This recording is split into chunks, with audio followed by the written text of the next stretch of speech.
In an unprecedented turn of events, the triumphant speech of Canada's newly elected Prime Minister, Mark Carney, has caused a sensation on the world stage, marking a departure from established diplomatic norms. For the first time in recent history, the leader of the winning party used his victory speech to openly condemn his closest neighbor and long-standing ally, the United States. Addressing a cheering crowd in Ottawa, Carney declared, "Our past connection with the United States, a connection based on steadily increasing integration, has come to an end," signaling a decisive break with decades of close economic and political cooperation established after World War II. As reported by Reuters, this statement reflects a major shift in Canadian foreign policy, triggered by growing tensions with the Trump administration. The sharp tone of Carney's speech was a direct response to President Donald Trump's actions, including threats to impose a 25% tariff on Canadian-made cars and ambiguous hints about the possible transformation of Canada into the 51st state of the United States. The departure from traditional solemnity and optimism in a victory speech underscores the exceptional tension that has arisen in relations between Canada and the United States. Typically, Canadian leaders use such moments to emphasize unity, national pride, and fruitful cooperation with international partners, especially the United States. However, Carney's speech marked a historic turning point, coinciding with the rise of nationalist sentiment and a desire for society to strengthen Canadian sovereignty in the face of perceived American aggression. Carney could not help but touch on the changing and strained relations with the United States under President Trump, warning of unprecedented challenges. He stressed that Trump's actions, including the introduction of new tariffs and proposals for deeper integration, represent fundamental changes in bilateral relations.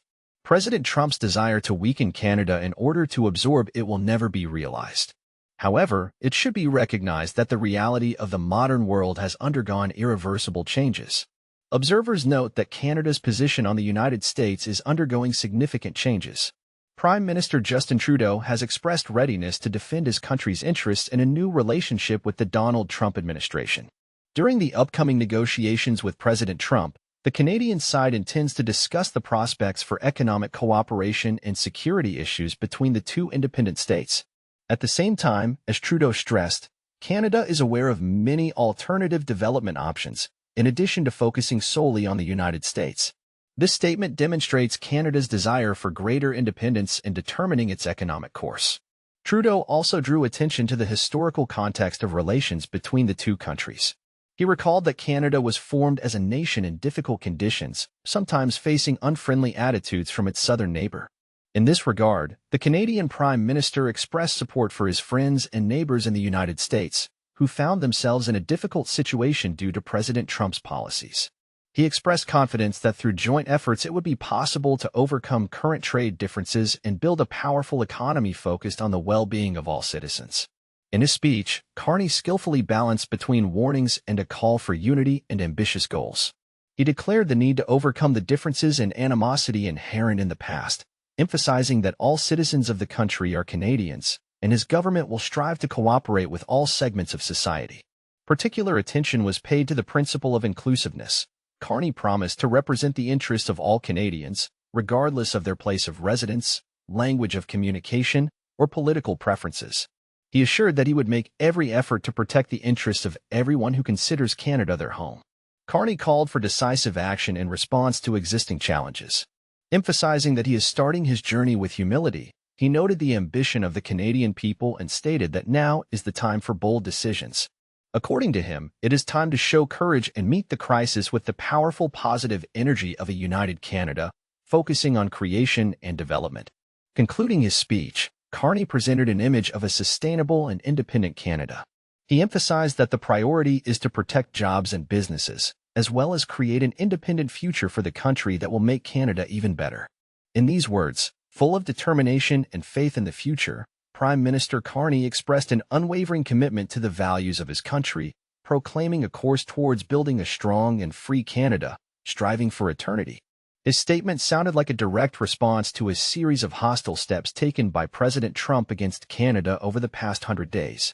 The Canadian public was particularly outraged by President Trump's scandalous social media post on election night. In his provocative post, he reiterated the idea of annexing Canada, sparking a wave of indignation. Trump wrote, "Good luck to the great people of Canada. Elect a leader who can cut taxes in half, bring military power to a world-class level, and quadruple production of cars, steel, aluminum, lumber, energy, and other industries, eliminating tariffs and taxes. If Canada becomes the 51st state, the artificial border drawn many years ago will disappear. Imagine how beautiful this land will become. A triumphant procession without a shadow of a doubt, rosy prospects without a single flaw. It seemed that fate itself had foretold such an outcome. However, behind the scenes of triumph, a conflict was brewing, ready to erupt. America, tired of the burden of multi-billion-dollar subsidies directed to neighboring Canada, asked a fair question. What is the point of such generous support if it is not one of its own states? Donald Trump's statement, which hinted at blurring the border between the two countries and annexing the northern neighbor, was perceived in Canada as a bolt from the blue, causing a wave of indignation and adding fuel to the already fiery rhetoric of Carney's triumphal speech. It is noteworthy that the Canadian elections were closely intertwined with the first 100 days of President Trump's term in office, creating an explosive mixture of political intrigue and geopolitical ambitions. However, the triumphal fanfares do not seem to have resonated with the media, many of whom expressed skepticism about the reasons for rejoicing. What really happened during these turbulent days, and why did the press treat them with such suspicion? Donald Trump's return to the White House in January 2025 marked one of the most dramatic starts to a presidential career in recent U.S. history. The first 100 days of his administration became an arena of economic turmoil, a rapid decline in public support, aggressive executive actions, escalating international relations, and growing concerns about the stability of American democratic institutions. The economic winds of change blew over America, bringing with them turbulence and volatile market sentiment. The first steps of the new Trump administration echoed in the financial world, triggering an immediate reaction.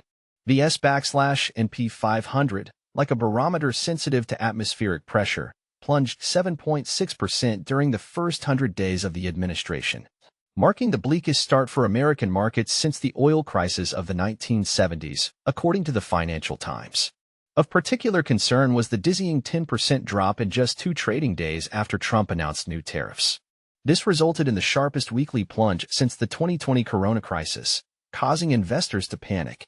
Confidence in the American economy began to melt rapidly.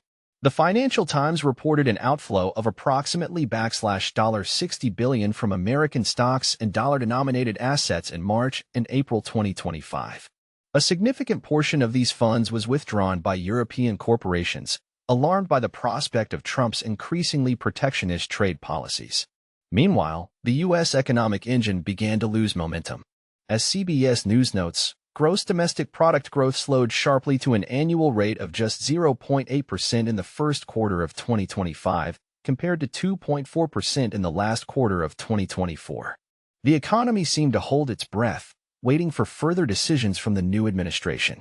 The economic downturn sparked a wave of criticism and doubts about the current administration's policies.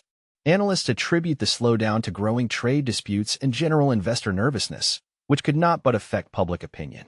President Donald Trump's approval ratings show a steady decline, especially noticeable in the first months of his second term. Sociological studies record worrying trends for the White House. A Pew Research Center poll in April 2025 showed a drop in the president's job approval rating to 40%, down 7 percentage points from February. This is due to growing disapproval of key policy initiatives, such as the aggressive application of trade tariffs and massive cuts to the federal budget. Similar data is provided by a Fox News poll conducted between April 18 and 21, 2025. According to these results, the president's overall approval rating is 44%, while 55% of respondents disapprove. This dynamic indicates growing public dissatisfaction with the administration's policies. The assessment of the president's economic policy is of particular concern. The same Fox News poll revealed that only 38% of respondents approve of Trump's actions in this area, while the majority expresses clear disapproval. Economic difficulties are, therefore, becoming a major factor in the declining popularity of the president and his team. Decisions related to the introduction of strict trade tariffs and significant cuts in funding from the federal budget have sparked a wave of public criticism. For example, a public opinion poll revealed that nearly 60% of United States citizens disagree with the administration's initiative to increase tariffs. Moreover, Over half of the population does not support massive budget cuts aimed at a number of government agencies. The degree of public discontent is clearly reflected in the results of a poll conducted by PBS News in conjunction with NPR and Marist, where nearly half of the adult population gave President Trump an unsatisfactory rating for his performance in the first 100 days of his second term. Such sentiments were particularly pronounced among supporters of the Democratic Party, 80% of whom expressed their disapproval, and almost half of independent voters demonstrated a similar attitude. Specific political steps have drawn considerable criticism. A Pew study shows that 59% of Americans oppose the administration's tariff increases, and 55% disapprove of broad federal budget cuts aimed at numerous government agencies. This policy has raised concerns about its impact on the economy and public services. The administration's actions have caused unrest even within its own ranks.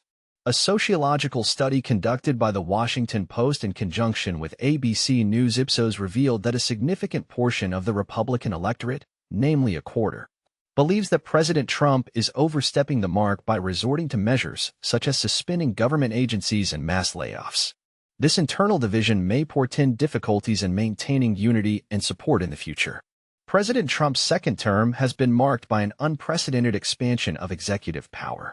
In his first 100 days, he issued approximately 140 executive orders, an unprecedented figure for this period in the history of the U.S. presidency.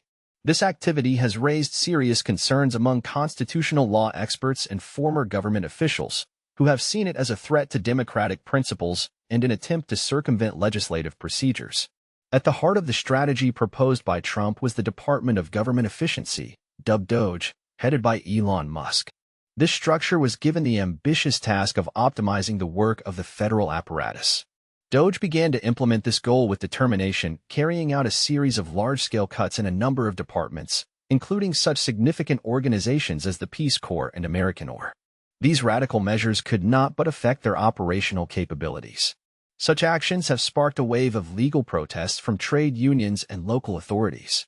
Their statements express concern that such reforms violate constitutional principles by encroaching on the prerogatives of Congress. This aggressive downsizing has not only affected the implementation of domestic programs, but has also raised serious concerns about national security. According to available data, DOGE employees gained access to classified networks related to nuclear weapons without the necessary authorization. This fact highlighted the potential risks associated with hasty and large-scale personnel changes in such a sensitive area. Public reaction to these events was mixed and divided. While some welcomed efforts to cut government spending, others sharply criticized the lack of transparency and potential damage to vital public services. Recently, public opinion about Elon Musk has become more critical, which is reflected in the decline in his approval ratings. In parallel with this, Donald Trump's foreign policy in 2025 had a profound destabilizing effect on world trade and diplomacy. The Trump administration's aggressive tariff policy against China, Canada, and Mexico triggered a chain reaction of retaliatory measures that shook the foundations of global markets. The economic consequence of these actions was the stock market crash of 2025, when the S&P 500 plunged 7.6%, the most painful start to the year for U.S. markets in half a century. On the diplomatic front, Trump's decision to withdraw the United States from the World Health Organization and the Paris Agreement on climate change led to America's isolation from its traditional allies. These moves sparked widespread criticism, prompting European and Asian countries to reassess their defense and economic strategies in a new geopolitical reality. To compound matters, tensions with Denmark reached a critical point after Trump once again raised the issue of acquiring Greenland. Greenland's Prime Minister, Mute Bourup-Egede, expressed outrage at the lack of respect for the territory, and Denmark reaffirmed its commitment to its union with Greenland, rejecting any encroachment on its sovereignty. Trump's foreign policy course was marked by a cooling of relations with NATO. Repeated rebukes to allies regarding their insufficient defense spending undermined the unity of the transatlantic alliance. Trump questioned America's willingness to defend NATO member states that did not meet established funding targets, prompting European countries to increase their own military budgets and strive for greater independence in the defense sphere. Immigration policy under Trump underwent radical changes, leaning towards stringent measures. As reported by the Associated Press, the administration initiated mass deportations, often without due legal process, and promoted legislation aimed at repealing birthright citizenship. These actions became the subject of intense legal battles. Moreover, Trump's penchant for using executive orders and his attacks on the judicial system raised serious concerns among political scientists and historians. Analysts at the Associated Press noted that critics saw this as an erosion of democratic norms and a disturbing trend toward authoritarianism. The first 100 days of Donald Trump's second presidential term were marked by a period of market turbulence, a wave of public discontent, an authoritarian style of governance, deteriorating international relations, and serious questions regarding adherence to constitutional norms. As events unfolded, the country faced a pressing and responsible task. Could it restore confidence in the economy, rebuild international alliances, and protect democratic foundations in the face of a presidency marked by chaos and unpredictability? The future of U.S.-Canada relations entered a new era of uncertainty following the 2025 Canadian federal election.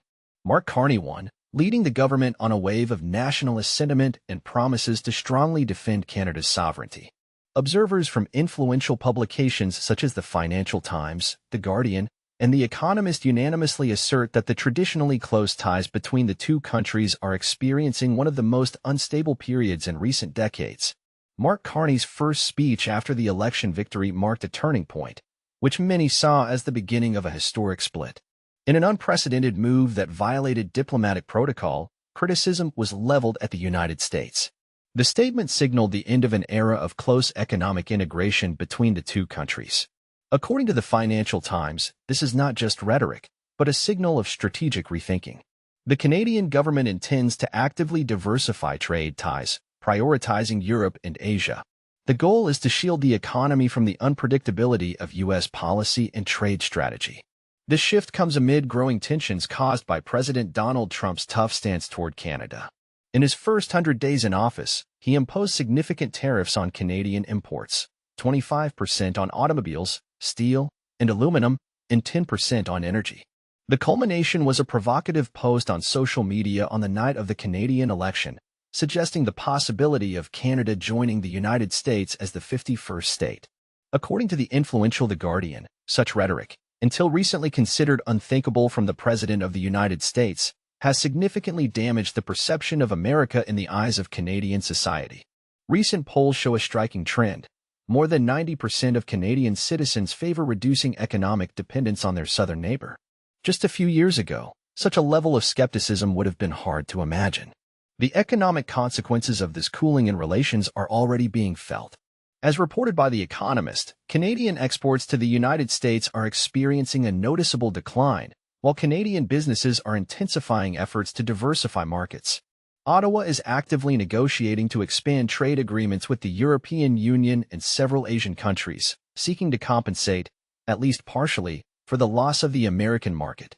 However, as the Financial Times rightly points out, disentangling the Canadian and American economies appears to be an extremely complex task.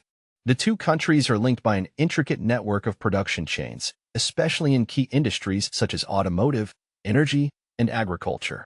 In 2024, more than 70% of Canadian exports still go to the United States, highlighting the scale of the challenge facing the Carney government. Economic diversification is stated as a long-term goal, but short-term prospects are causing well-founded concerns. Rising tariffs are leading to increased consumer prices in both Canada and the United States, and Canadian economists are expressing concern about a potential reduction in GDP if the current situation persists. The Bank of Canada recently lowered its growth forecast for 2025, citing trade uncertainty and declining investment activity. Inflation is expected to rise by 2%, primarily due to supply chain disruptions and increased costs of imported goods. Despite these economic risks, there is little appetite in Ottawa to return to the status quo. As the influential publication The Economist notes, the Carney government presents the current economic difficulties as a kind of price for long-term sovereignty and economic independence of the country. In his first address to Parliament after taking the oath of office, Prime Minister Carney reaffirmed his government's determination to build a future for Canada, shielded from the unpredictable policies of the United States. Even in the area of security, where stability has traditionally been maintained, signs of tension have emerged. Despite continued cooperation within NORAD and joint defense initiatives, Canadian authorities are reportedly reviewing military procurement plans, leaning towards European equivalents of American equipment. As The Guardian notes, while a complete break in security is unlikely, there is a noticeable chill in cooperation. Analysts agree that in the near future, relations between the United States and Canada are unlikely to fully recover. The Financial Times emphasizes that despite objective factors such as geography, trade, and shared security interests that will continue to bind the two countries, trust and mutual understanding, which were the cornerstone of these relations, have been seriously undermined. The influential magazine The Economist predicts an acceleration of Canada's strategic drift if the current political course in the United States and the trade policy remain unchanged. This could lead to a reorientation of the Canadian economy from a North American vector to global markets. The fate of U.S.-Canadian relations depends on the ability of both countries to find a new balance that, on the one hand, takes into account Canada's desire for greater independence, and on the other, preserves the deep economic and cultural ties that have historically defined their partnership. Without a reevaluation of relations based on mutual respect and common interests, there is a risk of a gradual shift from close friendship to more formal and pragmatic agreements. This concludes today's review. Thank you for your attention and interest. If the material presented was useful or inspiring, the authors encourage you to support the channel with a like and subscription to stay up to date with new publications and contribute to the development of the community. Your support is of great importance. The viewer's gaze is involuntarily drawn to another work presented on the channel. The new episode, like a magnet, beckons attention, promising to open new horizons and provide unforgettable experience.